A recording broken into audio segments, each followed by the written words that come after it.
Alright y'all, welcome back to AP World History, Unit 2, Day 10. So reminders that have your history notebook and you're taking notes as you move through the video. And make sure that you complete the vocabulary for this video, which will be on the next slide and down in the description as always. Let's go ahead and get started. So our key terms for today are going to be Ottoman, Safavid, Mughal, Osman the Great, Mehmed the Great, Askeri, Raya, the Timar System, Suleyman the Magnificent, the Ghulem, and the Millet System. So key concepts for today are going to be the characteristics of the Ottoman, Safavids, and Mughal dynasties, similarities and differences between them, religious practices, and the reasons that they kind of fall apart. So all three of these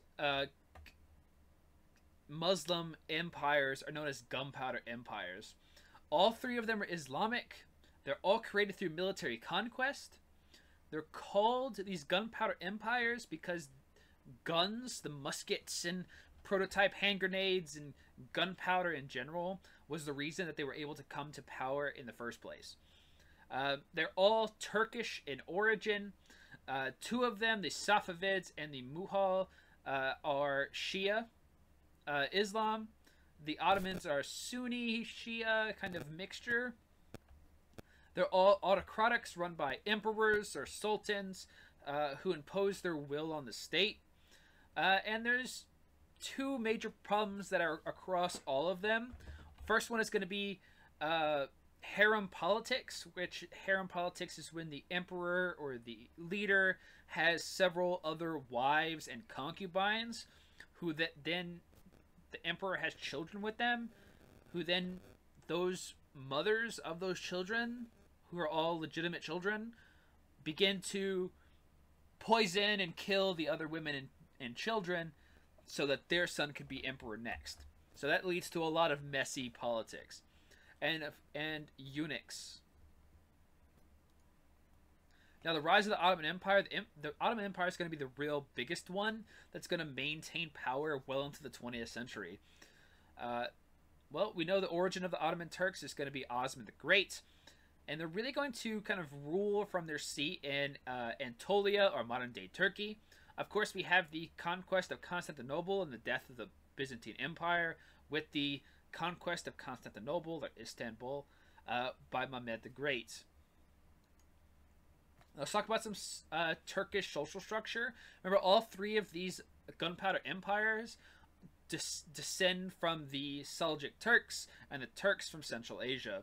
We have four social groups that come up in the urban city environments. You have men of the pen. These are going to be judges, imams, who are prayer leaders, and other intellectuals. Under Suleyman the Magnificent, this is going to be the empire's bureaucrats. We have men of the sword, who is the military. Men of negotiations, these are going to be merchants and traders. Men of husbandry, these are going to be farmers, pastoralists, livestock raisers. Now, that's in the cities. Life on the frontier is far less structured. Society was divided into two groups on the frontier. The Askeri, which are the military, and the Raya, which are the subjects. Now, in the early days of this system, it was possible for some social mobility, meaning that the Rayas could become part of the military and become part of the, kind of government for the region.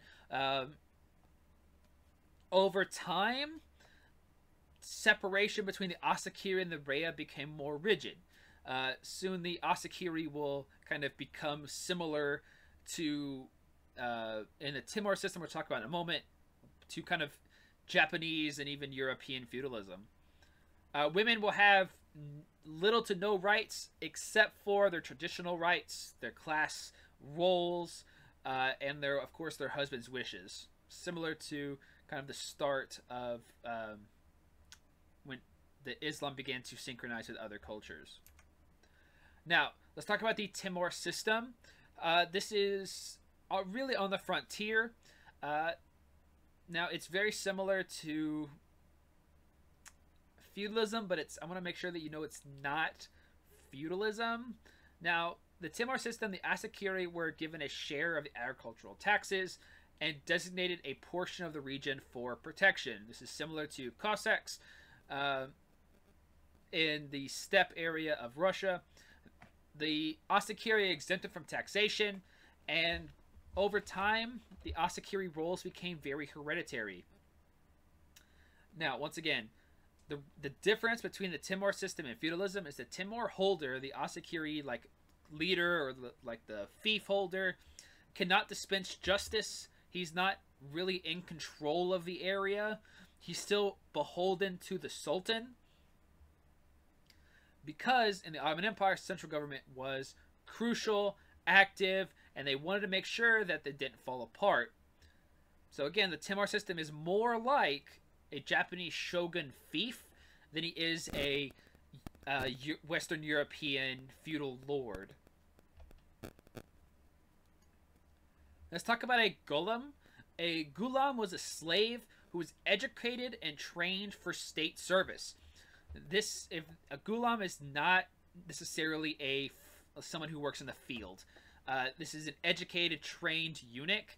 But over time, the Ottomans are going to modify the Ghulem system by the infamous Devashirmi. The Devashirmi is when they started to introduce and capture young Christian males from Western Europe, particularly in the Slavic regions, or Slavs, where of course that's where we get our term slave from.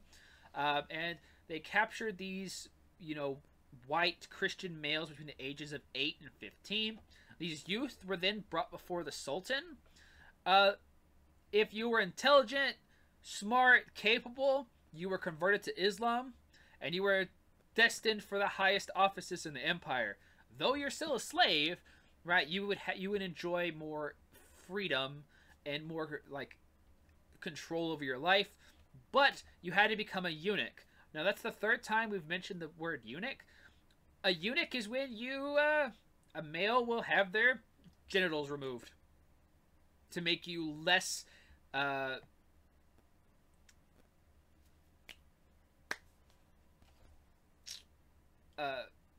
less motivated by lust, and it's considered to make you think more clearly. Those not selected for palace school were still converted to Islam, but they would work for rural Turkish farmers, and if you were athletic and strong, you became one of the Sultan's elite infantry, known as a janissary. These are going to be the fast attack shock troopers with muskets and prototype hand grenades, and you became the best of the best soldier. Though, you're still a slave, though. Let's talk about Suleyman the Magnificent. Now, the Ottoman Empire was at its height under Suleyman. He's going to reign from 1520 to 1566. His mother was Christian. He came to power through the murder of his brothers. Again, that's that harem politics, where you're going to, oh, my brother's next in line, I'll kill him. Oh, my next brother's next in line, kill him. Oh, there's no more brothers. Now I'm in charge. Right? He's going to really expand the Ottoman control into Europe, Asia, and Africa. He's going to conquer Syria, the Holy Land, Egypt. He's going to conquer Hungary, Croatia, Romania.